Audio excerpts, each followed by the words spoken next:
only about 21 miles wide. At its narrowest point, the Strait of Hormuz carries roughly 1/5 of the entire world's oil supply through a single waterway. It is a global lifeline with almost no backup. Any disruption there sends shockwaves through markets, prices, and ordinary lives on every continent. Then came the pandemics, the wars, the sanctions, the shipping disruptions. One shock after another exposed how fragile the world's energy system really was. Fuel supplies shrank, and prices soared at the same time. Fertilizer shortages threatened food production for millions of families who depended on it. Without fertilizer, crops fail and hunger rises.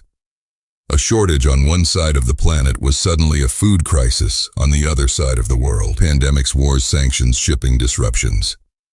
The world felt every shock at once, and it became clear something urgently needed to change. Markets panicked, oil prices soared, shelves emptied, shipping costs surged. Ordinary families everywhere paid the price for a crisis they never caused.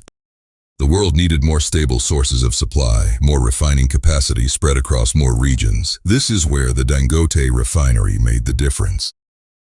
One African refinery began offering multiple solutions at once, producing fuel feeding nations through fertilizer, easing pressure on a fragile global system. From Lagos, Nigeria, the refinery now exports high-quality fuel to Europe, North America, South America, and the Middle East reliably, safely, competitively. It even fuels the skies. Jet fuel refined in Africa now powers commercial aircraft flying across multiple continents every single day. Diesel, gasoline, fertilizer projects once imported at great cost now flow outward from Nigeria, fueling growth and feeding nations far beyond its borders. This is what it looks like when Africa moves from simply consuming the world's energy to actually powering it.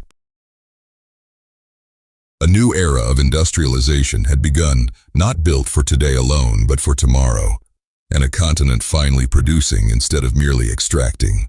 Africa's resources were never the problem. What the continent needed was the capacity to turn those resources into real, lasting value for the world. As Aliko Dangote put it, "I don't build for today, I build for Africa. I build for tomorrow." One refinery built for a fragile world that needed it most. A safer supply route, a more resilient global economy, a stronger Africa. One refinery, playing its part in steadying a world in crisis. This is only a glimpse of that story. The full story, the history, the risk, and the triumph is in my new book, Dangote Refinery, available now on Amazon.